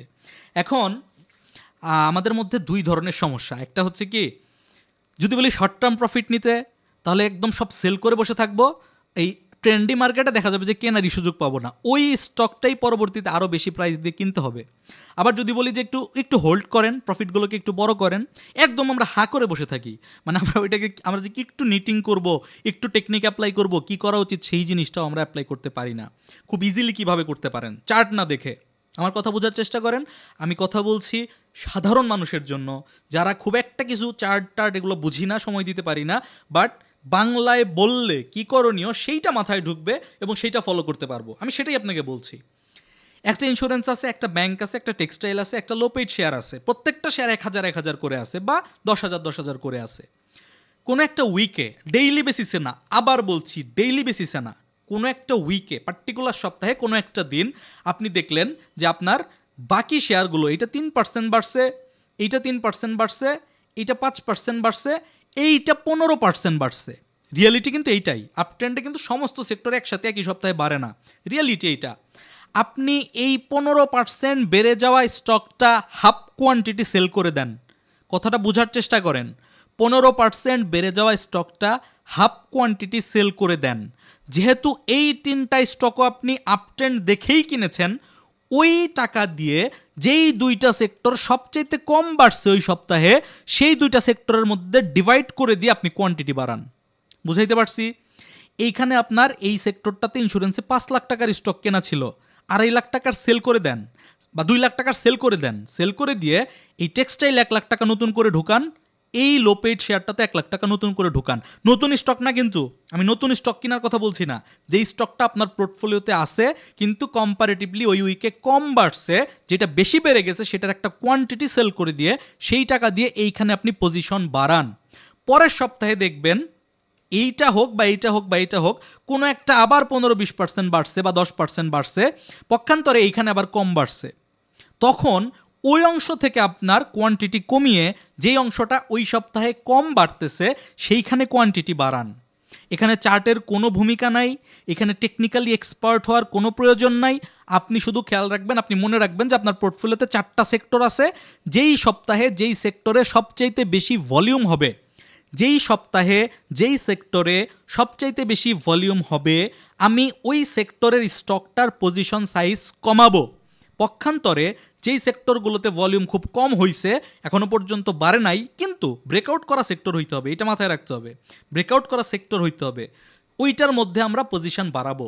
এই কাজটা যদি আপনি করেন তাহলে আপনি রিস্ট্রাকচারিংয়ের মাধ্যমে, নিটিং করার মাধ্যমে আপনার প্রফিটের সাইজ বড় করতে পারবেন, প্রফিটেবিলিটির পার্সেন্ট বাড়াইতে পারবেন।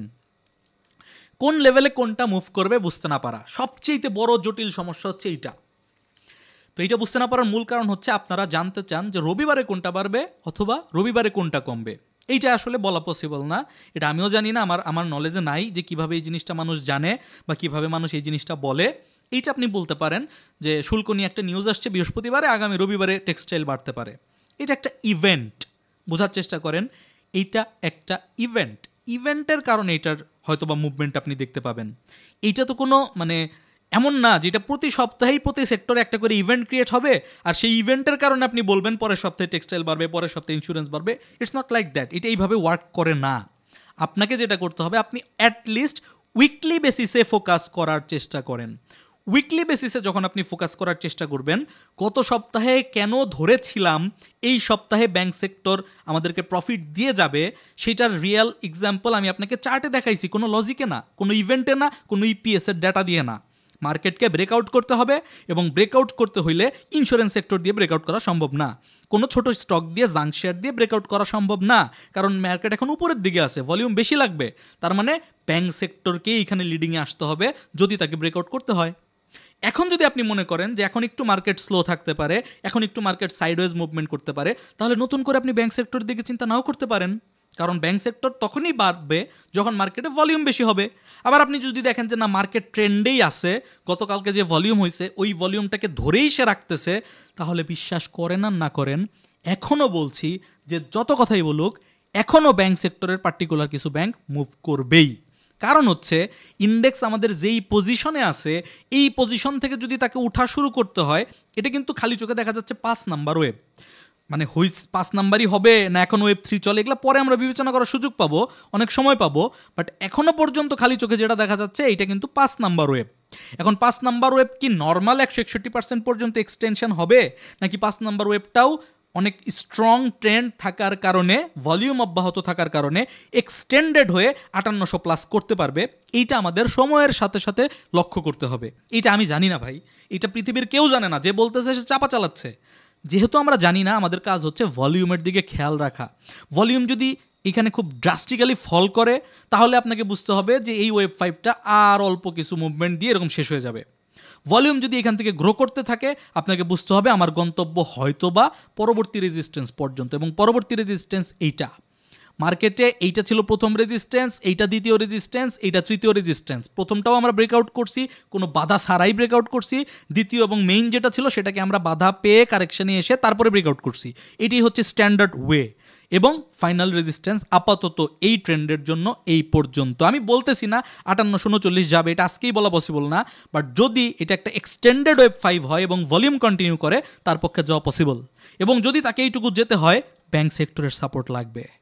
আমি ব্যাংক পছন্দ করি, আমি ব্যাংক নাই পছন্দ করি, আমি তো ব্যাংক পছন্দ করি না, আপনারা অনেক আগে থেকেই জানেন। বাট তারপরেও আমি আসলে মার্কেটের ট্রেন্ডকে পছন্দ করি। যেহেতু মার্কেটের ট্রেন্ডকে পছন্দ করি, সেই কারণে যেই সেক্টরগুলো এখানে ভূমিকা রাখতে পারে সেই সেক্টরগুলোকে আমি পছন্দ করব। এই হচ্ছে আমার মানে কনসিডারেশন, নট ফর ইমোশন। আর বাকি জিনিস যদি বলেন যে আসলে কোন লেভেলে কোনটা মুভ করবে, এইটা বোঝার উপায় হচ্ছে সেক্টরাল চার্ট। কি বললাম? Sectoral chart. ইন্স্যুরেন্স সেক্টর কেন মুভ করবে এটা যারা বুঝতেছিলেন না তাদের জন্য আমি জাস্ট ইন্স্যুরেন্সের চার্টটা একবার ওপেন করতে চাই। ইন্স্যুরেন্সে একটা শার্প ডাউন ট্রেন্ড চলতেছিল, এবং এই শার্প ডাউন ট্রেন্ডটা চলার পর এইখানে ইন্স্যুরেন্স সেক্টর ব্রেকআউট করছে। তো এই ব্রেকআউট করার পরেও যদি ইন্স্যুরেন্স আপনি ট্রেড করেন এবং এন্ট্রি না নিয়ে থাকেন, তাহলে কেন নেন নাই? নিজেকে প্রশ্ন করেন। এইবার ইন্স্যুরেন্স সেক্টরের এই ট্রেন্ডের বাধা এইখানে। আমার জানা মতে এখনও ইন্স্যুরেন্স সেক্টরের মুভমেন্ট শেষ হয়ে যায় নাই, এখনও সে আপ ট্রেন্ডের চ্যানেলটাকে ধরে রাখছে। আপনি যান না, আওয়ারলিতে ঢুকেন, দেখেন তো এইখানে কি সে ভাঙছে। মানে আমি আসলে এইভাবে ফলো করি, তাই আমি বলতেছি, কারণ আমি নিউজ লাভার না, আমি নিউজ ফলোও করি না, নিউজ খোঁজারও চেষ্টা করি না। আমি চার্টকে আমার মতো করে ফলো করার চেষ্টা করি, চার্ট আমাকে যা বলে তাই করি। এখন কোনো কারণে আমি যদি দেখি মার্কেটে এইখানে সেটা ব্রেকডাউন করতেছি, ইন্স্যুরেন্সের পজিশন কাট, বিকল্প দিকে চিন্তা করব, কোনো অসুবিধা নাই। বাট যতক্ষণ পর্যন্ত এটার ভিতরে আছে ততক্ষণ পর্যন্ত বুঝতে হবে ইন্স্যুরেন্স যেগুলোতে আমরা কারেকশন দেখতে পাচ্ছি ওইটা একটা সুইং তৈরি করতেছে, ওইটা কারেকশন করে নিচে চলে যাওয়ার জন্য নয়। এই সুইংটা কমপ্লিট হইলে এখান থেকে সাপোর্ট নিয়ে ঘুরলে ইন্স্যুরেন্স সেক্টর আবার উপরের দিকে উঠবে। ব্যাপারটা এরকম। সো আপনি যদি সেক্টরাল চার্টের ভিতরে যান তাহলে আপনি বুঝতে পারবেন যে কোন সেক্টর কখন কত দূর পর্যন্ত মুভ করতে পারে, এবং তখন আপনার কাজ হবে ওই সেক্টরের স্টকগুলোর চার্টে একটু খেয়াল রাখা। এতে করে আমি দেখাচ্ছি, ঠিক আছে, আমি চার্ট স্টক দিয়েই দেখাবো, নাইলে আপনি বলবেন যে এইভাবে তো বুঝতেছি না। অ্যান্ড ফাইনালি আরেকটা মেজর প্রবলেম হচ্ছে কোনো একটা পার্টিকুলার স্টকের প্রতি অতিরিক্ত প্রেম, অতিরিক্ত ভালোবাসা। কি বললাম? এটার মানে হচ্ছে লেটস আমি আমার গ্রুপেও দেখতে পাই, বা আমার কোনো ট্রেনিং গ্রুপেও দেখতে পাই। ধরেন আমার চোখে ধরা পড়লো কথার কথা রূপালী ব্যাংকটা বাড়বে, আমার চোখে ধরা পড়লো। সো আমি যদি এটা চার্ট দেই বা আমি এটা সম্পর্কে আপডেট দেই, এটা দেওয়ার সাথে সাথেই 10% 20% মানুষ উল্টা প্রশ্ন করা শুরু করে, অমুক ব্যাংকটার কী অবস্থা, মানে রূপালী ব্যাংকের বাইরে অন্য কোনো একটা ব্যাংকটার কী অবস্থা, ওইটাতে পজিশন নেওয়া যায় কি না। এই প্রশ্নটা কেন আসে নিজেকে একটু জিজ্ঞেস করেন তো। এই প্রশ্নটা আসে এই কারণে যে ওই স্টকটা হয় আপনার অল্প কোয়ান্টিটিতে হোল্ডে আছে, আপনি আরও কোয়ান্টিটি বাড়াতে চাচ্ছেন, অথবা ওই স্টকটাতে ইতিপূর্বে আপনি একটা ভালো প্রফিট পেয়েছিলেন, আপনার ব্রেনে, আপনার সাইকোলজির মধ্যে একটা সুইট মেমোরি ক্রিয়েট হয়েছে, যেখানে ওই স্টকটার প্রতি আপনার একটা দুর্বলতা তৈরি হয়েছে। ওই স্টকটার কোনো পজিটিভ সিগন্যাল পেলে আপনি সেটাকে স্ট্রংলি গ্রহণ করতে পারেন। আপনার সাইকোলজি আপনাকে সিগন্যাল দেয়, গ্রিন সিগন্যাল দেয় যে হ্যাঁ, এইটাই আমার জন্য পারফেক্ট ট্রেড।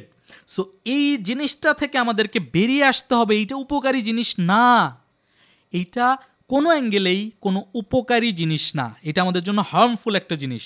কোনো স্টকের প্রতি অতিরিক্ত প্রেমে মগ্ন হওয়া যাবে না। কোনো স্টক আমার জন্য ফ্রেন্ড না, only the trend is my friend. যেই স্টকটা ট্রেন্ডে থাকবে আমি শুধুমাত্র সেই স্টকের পুলব্যাকে, সেই স্টকে পজিশন নিব। এরপর অতিরিক্ত শর্ট টার্ম মেন্টালিটি হোল্ড করতে না পারার অন্যতম কারণ, এটা নিয়ে আমি বিস্তারিত বলতে চাই না, কারণ এটা নিয়ে বিস্তারিত বললে আমার প্রিভিয়াস ভিডিওগুলার রিপিটেশন হবে। আমি রিপিটেশন করব না, আপনি আমার প্রিভিয়াস 4-5টা ভিডিও দেখে নেন সাইকোলজিক্যাল ক্লাসের, তাহলে আপনি বুঝতে পারবেন যে এই কথাটার মানে আসলে কি এবং আমি আপনাদেরকে কি বোঝাতে চেয়েছি।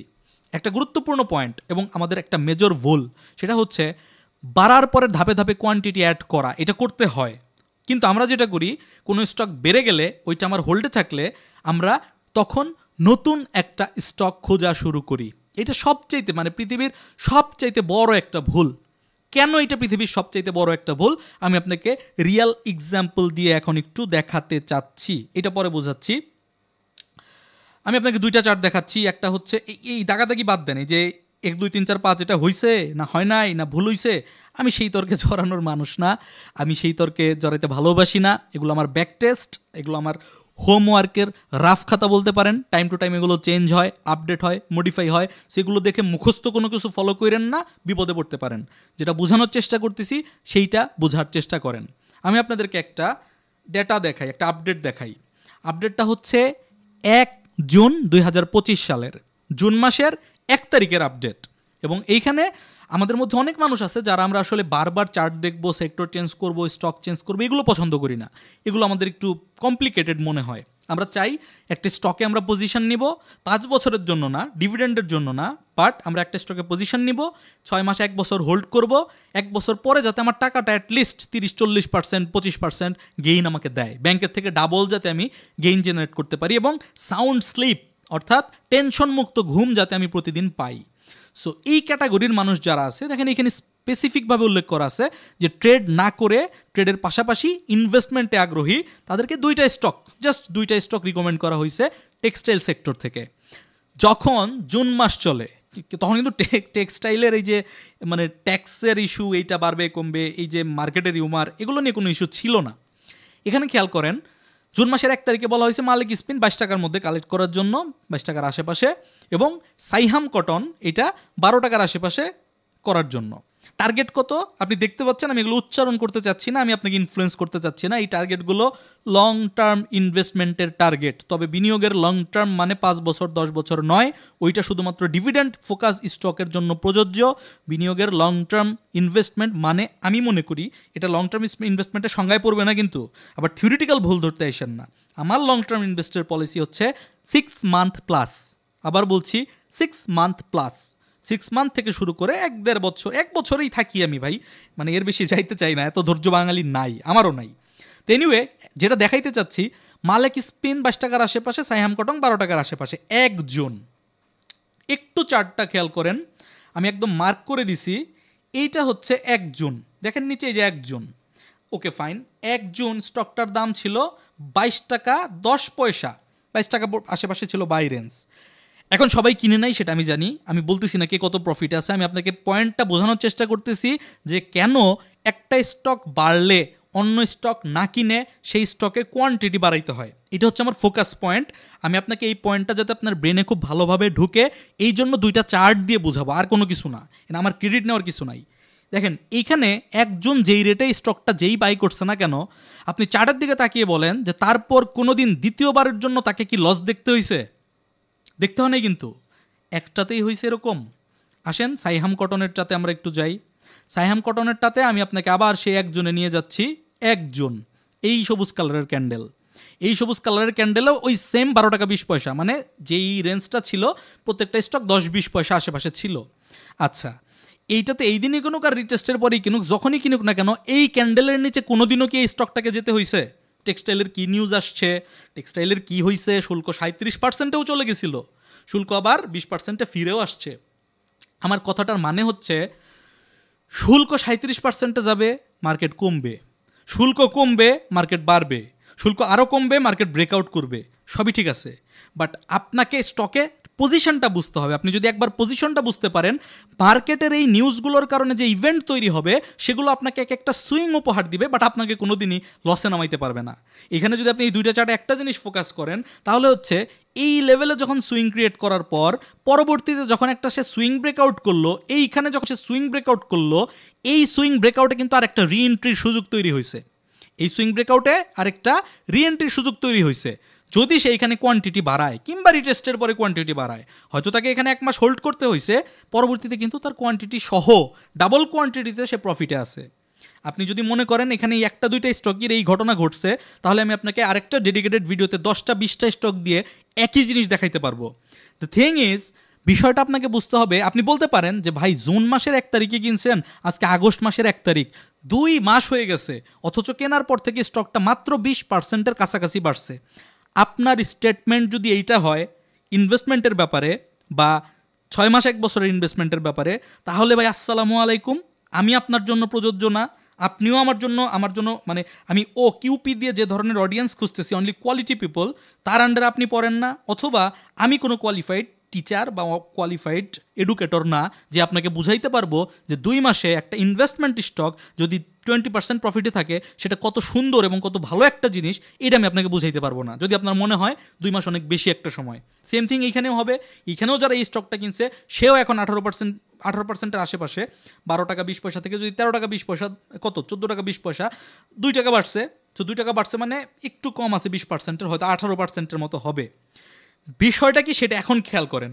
বিষয়টা হচ্ছে, ধরেন এই স্টকটা, এখন এই স্টকটা ব্রেকআউট দেওয়ার জন্য একদম মানে খুব রেডি হয়ে আছে, দিবে কিনা আমি জানি না, খুব রেডি হয়ে আছে এখন। এবং আপনারা তো রেডি আছেন, আপনারাও রেডি আছেন, কারণ আপনারা দেখতেছেন শুল্ক বাড়ছিল কমছে, সো আপনারা এখন স্বাভাবিকভাবেই জাম্প করবেন, অনেক স্টক ব্রেকআউট করবে টেক্সটাইলের। তাহলে আমার এটা করবে না? তা আমার এটা কি বাদ যাবে তার মধ্যে থেকে?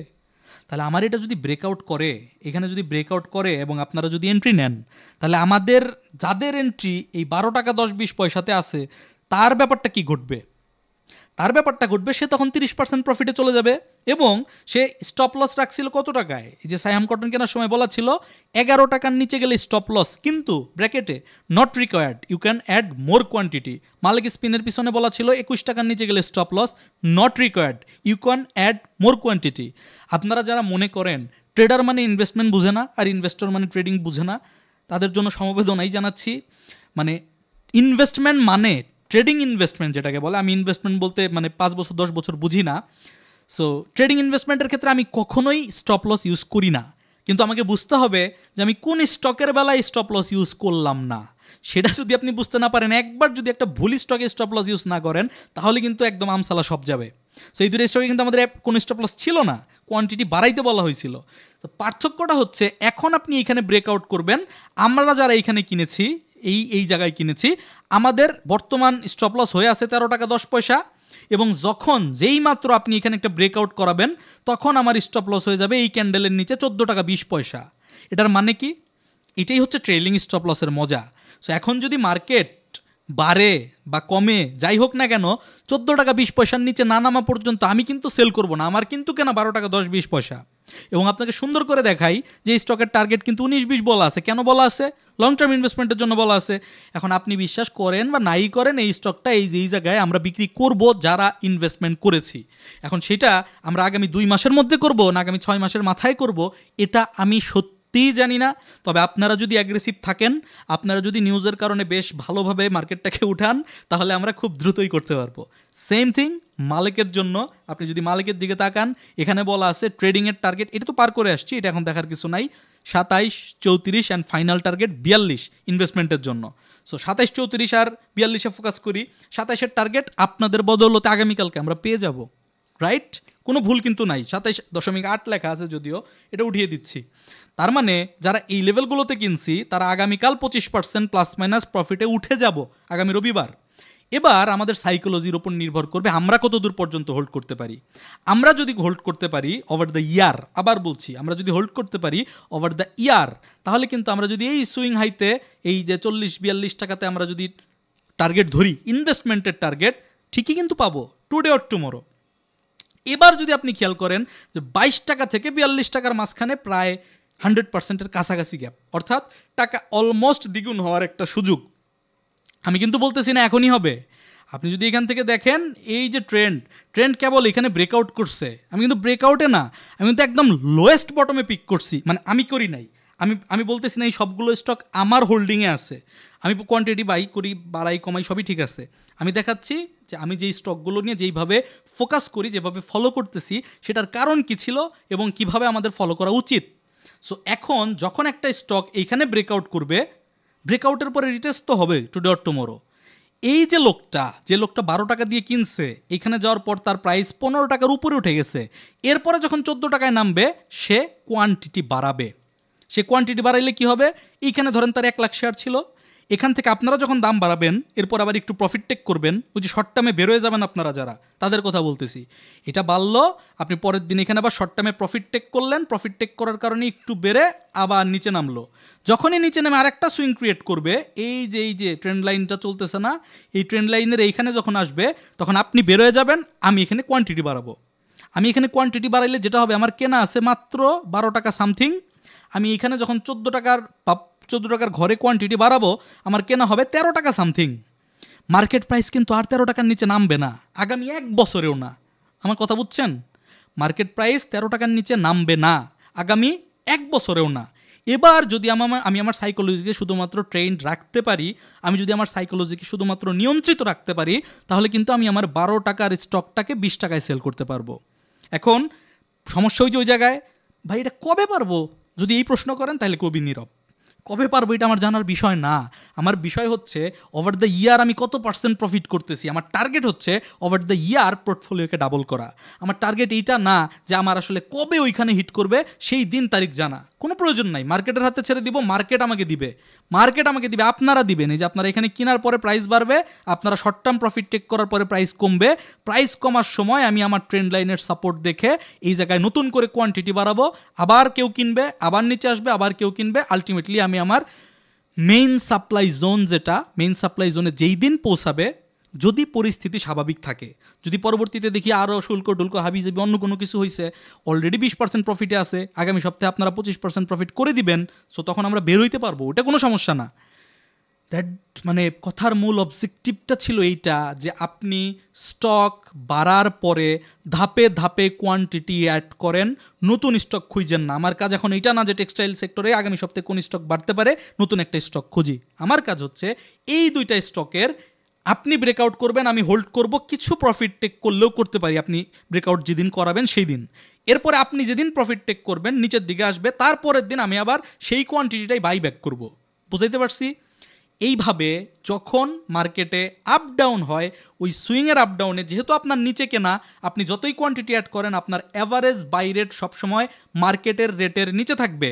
এইটার সবচেয়ে বড় প্লাস পয়েন্ট হচ্ছে আপনার সাইকোলজি সবসময় কুল থাকবে, আপনার মাথায় কোনো ধরনের কোনো টেনশন থাকবে না, আপনি ইজিলি ওই স্টকটাকে বড় টার্গেটের জন্য ক্যারি ফরওয়ার্ড করতে পারবেন। অ্যান্ড ফাইনালি লাস্ট একটা মেসেজ আপনাদেরকে দিয়ে আজকের ভিডিওটা শেষ করব, কারণ আজকের ভিডিওটা অনেক বেশি বড় হয়ে যাচ্ছে। থিওরিটিক্যাল বিষয় তো, একে তো আমি কথা বেশি বলি, দুইতে আপনাদের বুঝাইতে একটু কথা বেশি বলা লাগে, যেই কারণে বড় হয়ে যায়, ক্ষমা সুন্দর দৃষ্টিতে দেখবেন।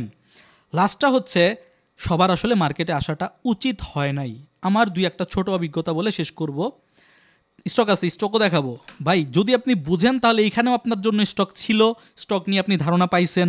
আপনি যদি এখনও নতুন স্টক খুঁজেন, এই যে এরকম অনেক স্টক আছে বটমের দিকে, নিচের দিকে, আপনাকে ভলিউম দেখতে হবে, কোথায় একটু বড় এন্ট্রি হয়েছে, তারপরে যদি রিটেস্ট পান আপনি এই ধরনের স্টকের দিকে নজর রাখতে পারেন। আরও অপশন আছে নিচের দিকে, আপনি দেখবেন ডিএসএসএল আছে, তারপর হচ্ছে মনে নাই, সব স্টকের নাম তো আর একসাথে মনে থাকে না, বাট আমি আপনাকে ওই যে ব্যাংকের একটা চার্ট দেখাইছিলাম, ওটা একটু বুঝিয়ে দিই। দেখেন এটা সাউথ ইস্ট ব্যাংকের চার্ট। হোল্ড করতে বলি সেটা সত্য, আমিও হোল্ড করতে বলি, আমি হোল্ড করা এখন পছন্দ করি, আপনাদেরকে ইনফ্লুয়েন্স করতেছি হোল্ড করতে, কারণ আপনারা চার্ট বুঝেন কম। কিন্তু যদি চার্ট বুঝেন তাহলে পোর্টফোলিওর 50-60% যদি হোল্ড মোডে থাকে আর 40% যদি ট্রেডিং মোডে থাকে, যে 1 সপ্তাহ 2 সপ্তাহ মোডে, 1-2 দিন না, কিন্তু T2 T3 কথা বলতেছি না, 1-2 সপ্তাহের টার্গেট নিয়ে, এবং সেই 1-2 সপ্তাহে যদি আপনি 20% মেকশিওর করতে পারেন তাহলে কিন্তু মানে খারাপ না, তাই না? যেমন এই যে সাউথ ইস্ট ব্যাংকটা, আমি আপনাদেরকে একটা মানে খুব সিম্পল জিনিস দেখাই এখানে। এই যে পুরা জায়গাটা, এই পুরা জায়গাটা হচ্ছে অ্যাকুমুলেশন জোন। যদি না বুঝেন তাহলে আপনি বিনিয়োগের অ্যাকুমুলেশন জোনের ভিডিও দেখেন নাই, দেখে থাকলে আপনি বুঝে ফেলছেন, আপনাকে আর দ্বিতীয়বার বলতে হবে না যে এটা কেন অ্যাকুমুলেশন জোন। যখন এই অ্যাকুমুলেশন জোন ব্রেকআউট হওয়ার পরে আবার এখানে মানে অ্যাকুমুলেট হচ্ছিল এই রেঞ্জটাতে, আপনি এই পর্যন্ত ধরতে পারেন accumulation zone, it's up to, এই পর্যন্ত ধরতে পারেন, কোনো অসুবিধা নাই। মূল বিষয় হচ্ছে যেটা বুঝাইতে চাচ্ছি, এই ক্যান্ডেলটা আপনি দেখছেন আর এই ভলিউমটা, আপনি যদি এখানে একটু খেয়াল করেন, আপনি আমাকে একটা জিনিস বলতে পারেন যে বিগত 5 বছরে এই ক্যান্ডেলের সমান ভলিউম কি সাউথ ইস্ট ব্যাংকে কোনো দিন হয়েছে? এই যে দেখেন, এইভাবে ব্যাকে যান, ব্যাকে গিয়ে দেখেন না, এর আগে একবার হয়েছিল, ভুল বলছি, 5 বছর না, 25 মে 2022 সালের পরে দ্বিতীয়বার কোনো দিন এই পরিমাণ ভলিউম সাউথ ইস্ট ব্যাংকের হয় নাই। তাহলে এটি কি আপনি করছেন? আমি করছি? তাহলে এটা ইনস্টিটিউশন করছে, বা স্মার্ট মানি করছে, বা কোনো একটা গ্রুপ অফ পিপল করছে যাদের কাছে এনাফ ফান্ড আছে, এবং এই ক্যান্ডেল আপনাকে তার কনফার্মেশন দিয়ে দিচ্ছে যে yes I am ready to go. তো এই ক্যান্ডেলটাই যদি আপনি শুধু দেখেন উইথ ভলিউম, কোনো অ্যানালিসিস বুঝেন না, আপনার মাথায় কিচ্ছু নাই আর পৃথিবীতে, তাহলে এইটা হবে আপনার স্টপ লস। 7.3-এর নিচে গেলে স্টপ লস। এই ক্যান্ডেল তো আপনি কিনতে পারেন না, এই ক্লোজিং বেসিসে সিদ্ধান্ত নিতে হয়। এই ক্যান্ডেল দেখার পরের দিন আসলে আমরা মার্কেটে এই স্টকটাকে মানে আমাদের গ্রুপে নিয়ে আসছিলাম। আপনি এখানে চার্টেও দেখতে পারবেন, সব কিছুই দেওয়া আছে। আপনি যদি সাউথ ইস্ট ব্যাংকের চার্ট দেখেন, এটা তো টার্গেট, এই যে সাউথ ইস্ট ব্যাংকের টার্গেট, এই ক্যান্ডেলের পরের দিন রেড ক্যান্ডেল, তারপরের দিন আমাদের বাই পজিশন ছিল এই যে এই ক্যান্ডেলটাতে বাই পজিশন ছিল 8 টাকা। কেউ 10 পয়সা কমে নিতে পারছে, কেউ হয়তো 10 পয়সা বেশি দিয়ে নিছে, এটা তাদের ব্যক্তিগত ব্যাপার বা মার্কেটের উপর নির্ভর করে। বাট আমার বিষয়টা হচ্ছে যেটা আমি আপনাকে কই গেল এই যে এই ক্যান্ডেলে কেন এন্ট্রি নিতে হবে, কেন এইটা স্টপ লস পয়েন্ট, কেন এই সবুজ ক্যান্ডেলের দিন আমাদের বাই করা উচিত, কেন আমাদের শর্ট টার্ম টার্গেট এই লেভেলে থাকা উচিত, আমার মনে হয় আপনারা সবাই বুঝতে পারছেন।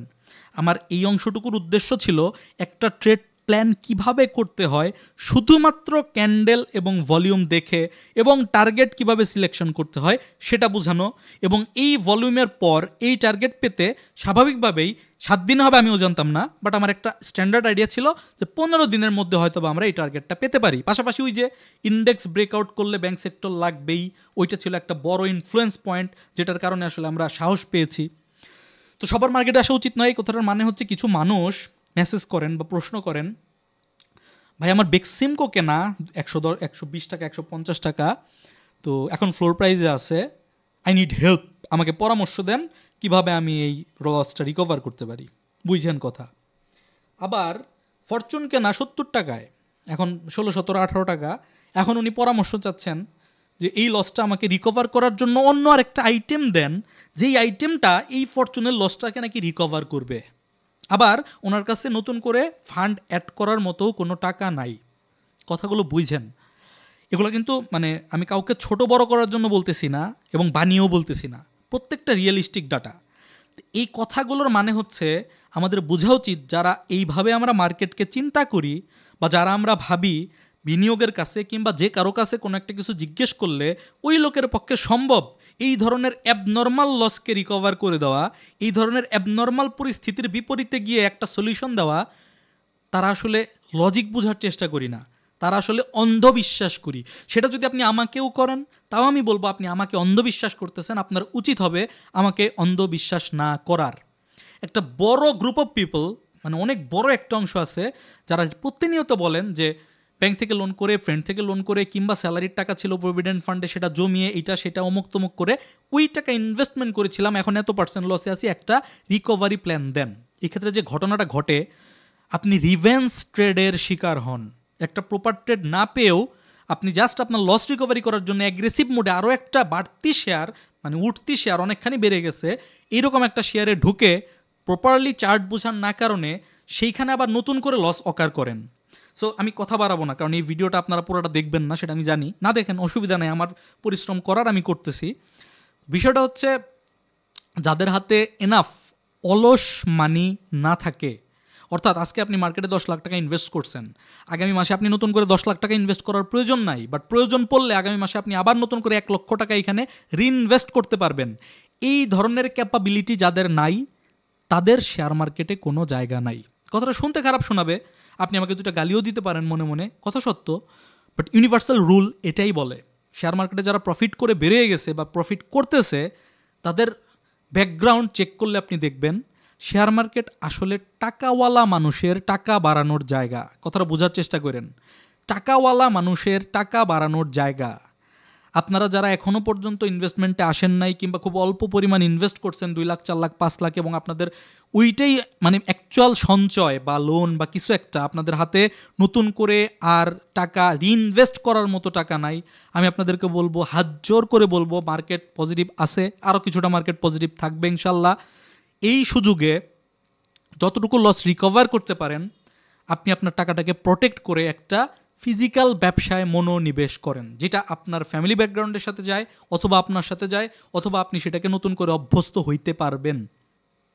মনে রাখবেন, আপনার হাতে যদি এনাফ অলস মানি না থাকে, যেই টাকাটা আপনার পরের মাসে সংসারের খরচের জন্য প্রয়োজন হবে, কিংবা 3 মাস পরে প্রয়োজন হবে, কিংবা 6 মাস পরে বোনের বিয়ের জন্য প্রয়োজন হবে, এই রকম নির্দিষ্ট সময় পরে টাকা প্রয়োজন, ওই টাকা কোনোভাবেই কখনোই কোনো ধরনের ফিনান্সিয়াল মার্কেটে একমাত্র ফিক্সড ডিপোজিট সঞ্চয়পত্র টাইপের জিনিসপত্র বাদে কোথাও আপনি আনবেন না। ট্রেডিংয়ে তো প্রশ্নই ওঠে না, কারণ যে কোনো কারণে আগামী বছর মার্কেটে আবার ফ্লোর প্রাইস দিবে কিনা, পৃথিবীতে আবার কোভিড বা অন্য কোনো ভাইরাস ফিরে আসবে কিনা, কোনো কোম্পানি নতুন করে বন্ধ হয়ে যাবে কিনা, আমরা কেউ জানি না। সো আপনি যখন আপনার অলস মানির বিপরীতে প্রয়োজনীয় টাকা মার্কেটে নিয়ে আসবেন, আপনি লিখে রাখেন, তামার পাতে লিখে রাখেন, আপনি এই মার্কেট থেকে প্রফিট করে বেরোইতে পারবেন না। আমি দেখি নাই কাউকে যে প্রয়োজনের টাকা নিয়ে এসে এবং খুব লিমিটেড সঞ্চয়, তার 2, 4, 5 লাখ 10 লাখ টাকার মধ্যে সে সীমাবদ্ধ, ওই টাকা মার্কেটে নিয়ে এসে আহামরি কোনো গেইন করে মার্কেটে হ্যাপি আছে। আমি দেখি নাই, আমার কোনো স্টুডেন্টের মধ্যেও দেখি নাই, আমি আমার আশেপাশেও কাউকে দেখি নাই। বাট হ্যাঁ, যারা একটু বড় ফান্ড ম্যানেজ করতে পারে, ক্যাপাবল, রিইনভেস্ট করতে ক্যাপাবল, মান্থলি তার কিছু আর অ্যানাদার ইনকাম সোর্স আছে, অর্থাৎ মূল কথা হচ্ছে শেয়ার মার্কেট কখনোই ইনকাম সোর্স না। এইটা আপনার প্রাইমারি ইনকাম সোর্স হইতেই পারে না। আপনাকে যেটা করতে হবে, একটা ইনকাম সোর্স থেকে অতিরিক্ত টাকা এনে শেয়ার মার্কেটে সেটাকে রোটেট করে বাড়ানোর চেষ্টা করতে হবে। সো এই ক্যাটাগরিতে যদি আপনি না পড়েন, আমি আর ক্যাটাগরাইজ করতেছি না, যদি এই ক্যাটাগরিতে আপনি না পড়েন, তাহলে ইন্ডেক্স দেখে, মার্কেট দেখে, বিনিয়োগের বলে দেওয়া রুল দেখে, ট্রেডিং সাইকোলজির ভিডিও দেখে, কোনো কিছু দেখেই আপনার কোনো লাভ হবে না। সবচেয়ে বড় গ্যাপ যেটা আমাদের, আমরা রুল খেয়াল করি, আমরা নিয়ম খেয়াল করি, কিন্তু সেই নিয়ম কার জন্য প্রযোজ্য সেইটা আমরা বোঝার চেষ্টা করি না। আপনার হাতে টাকা আছে 5,000, আপনি একটা মার্কেটে গেছেন, আপনি বাজারে গেছেন, বাজারে গিয়ে আপনি 12 কেজি ওজনের একটা রুই মাছ, নদীর রুই মাছ পছন্দ করছেন, অথচ ওই 5,000 টাকা নিয়ে আপনি বাজারে গেছেন আপনার পুরা মাসের বাজার করার জন্য। আপনি কি পারবেন 12 কেজি ওজনের সেই রুই মাছটা কিনে নিয়ে বাসায় ফিরতে? শেয়ার মার্কেটের ব্যাপারটাও অনেকটাই ওই রকম। আপনার হাতে যদি আনাফ লিকুইড ফান্ড থাকে, আমি আপনাকে গ্যারান্টি দিয়ে বলতে পারি, আপনি যদি প্রপার ট্রেডিং রুল জানেন, ট্রেডিং সিস্টেম, ট্রেডিং স্ট্র্যাটেজি যদি আপনার থাকে এবং আপনি নিয়ম মেনে ডিসিপ্লিনড ওয়েতে যদি ট্রেড করেন, আপনি আজকের লুজার, কালকে লুজার, পরশুদিন আপনি প্রফিটেবল হবেন, ইনশাল্লাহ হবেন, এতে কোনো সন্দেহ নাই।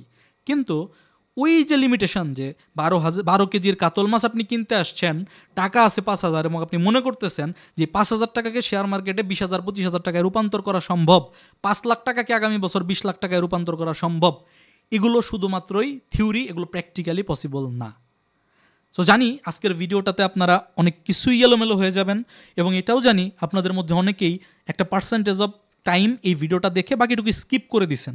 এতে আমার কোনো অসুবিধা নাই, বাট আমি এই জিনিসগুলোকে এমনভাবে বলার চেষ্টা করতেছি, এমনভাবে আপনাদের সাইকোলজিতে নাড়া দেওয়ার চেষ্টা করতেছি, যাতে করে যে মার্কেট সম্পর্কে কোনো কিছুই বুঝে না, যার নলেজ একদম জিরো লেভেলে, তাকেও যাতে আমি কিছুটা আইডিয়া দিতে পারি যে মার্কেট কিভাবে চলে, কিভাবে আমাদের মার্কেটকে ফলো করা উচিত। এই যে পয়েন্টগুলো বললাম, এরকম আরও পয়েন্ট আছে, বাট আমি হাই লেভেলে মেজর পয়েন্টগুলো নিয়ে আসছি। এই পয়েন্টগুলো যদি আপনি সমাধান করতে পারেন, আপনার কাজ হবে এই পয়েন্টগুলো স্ক্রিনশট নিয়ে আপনার কোনো একটা ডায়েরিতে, কোনো একটা নোটে লিখে রাখা, এবং আগামী সপ্তাহ থেকে, এতদিন যা করছেন, আগামী সপ্তাহ থেকে ট্রেড প্ল্যান করার আগে এই প্রতিটা জিনিস খেয়াল করা যে এগুলোর মধ্যে কোনো একটা ভুল আপনার হচ্ছে কি না, আপনি স্রোতে গা ভাসাচ্ছেন কি না, আপনার কাছে টাকা নাই, আপনি লোন করে তারপরেও ট্রেডিংয়ে আসতে চাচ্ছেন কি না, আপনি আলটিমেটলি, এনিওয়ে আমি বুঝাইতে পারছি আশা করি, আর বড় করার কোনো মানে নাই। দেখা হচ্ছে আগামী ভিডিওতে, সে পর্যন্ত সবাই ভালো থাকবেন, সুস্থ থাকবেন। ভিডিওর নিচে জানাতে পারেন আপনার আর কি প্রবলেম হচ্ছে, আর কোন ধরনের বিষয় নিয়ে আপনি জানতে চান। আপনি কি জানতে চান কিভাবে আমাদের মার্কেটে 1 বছর সময়ের বিপরীতে ট্রেড করে, অর্থাৎ over the year portfolio double করা যায়?